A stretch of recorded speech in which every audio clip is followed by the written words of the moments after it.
Yes, and this morning on the big phone in, I'm asking if you think it's right to let cyclists ride in the middle of the lane. Cyclists are being advised to ride in the middle of the lane in some situations as part of a huge shake-up of the highway code. Riders will be advised to take the new position instead of keeping to the left-hand side of the road when approaching junctions and on quiet roads. Well, my question, do you think this is a good idea? Or, if you feel a bit like Jason, will this just further wind motorists up and give cyclists a sense of entitlement? Nick Freeman is a lawyer, known to all of us on this programme as Mr. Loophole. Hello to you, Nick. Morning, Jonathan. Good morning. So what do you make of this change to the highway code? Good idea or not? In short, I don't think it's a good idea. It's called the primary position.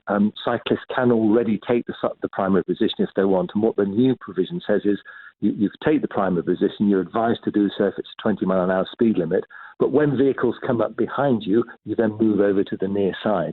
So there's going to be, there inevitably, look, if there are vehicles on the road, it must be sensible to keep to the near side. You wear a high-vis jacket, you make sure that the motorist can see you. It's all about visibility and safety. If you're going to sit in the middle of the road, you're probably going to be travelling slower than the car. Even in the 20 mile an hour limit, you might be going 10, 15 miles an hour. That's going to cause frustration for the motorist.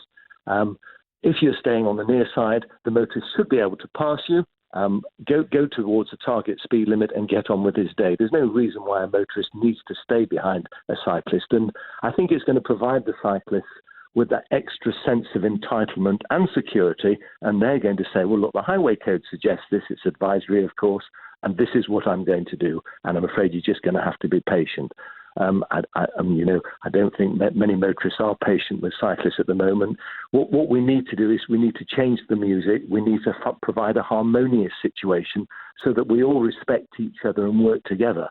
And what this particular feature will do will actually antagonise that situation. It's not going to improve it. It's going to exacerbate it. It's going to work against it. And in my view, it might be well-intentioned, but it's certainly ill-conceived. Well, certainly when you hear Jason, I don't know how much you heard of Jason, but I didn't hear him, I'm afraid. Well, cyclists clearly get right up his nose, and he has that. I mean, he really dislikes cyclists already.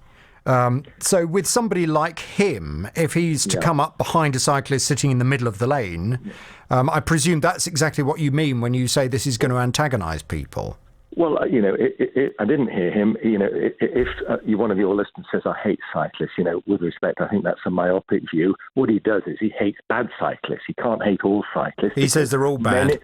No, well, that's not true. I mean, that's not true. And it's a dangerous thing to say, because if he's feeling that behind the wheel of a 2-ton vehicle, this is somebody who potentially poses a huge risk to everybody in the road, cyclists, pedestrians, and, of course, himself.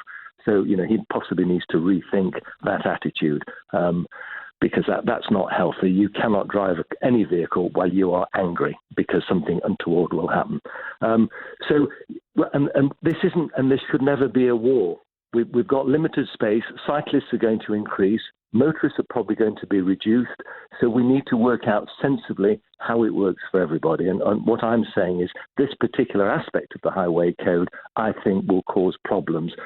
Just because cyclists tend to travel slower than cars, and cars want to reach the speed limit, particularly if it's a 20 mile an hour speed limit. They want to be able to approach that speed limit, and typically cyclists won't, and they won't move over, and you get a build-up behind them. And even though the highway code recommends they pull over, again, that's advisory. Some cyclists will, they'll comply, but many won't, and that's going to cause frustration, isn't it? Very good talking to you, Nick, as always. Thank you for your time. Nick Freeman is the lawyer known to all of us as Mr. Loophole.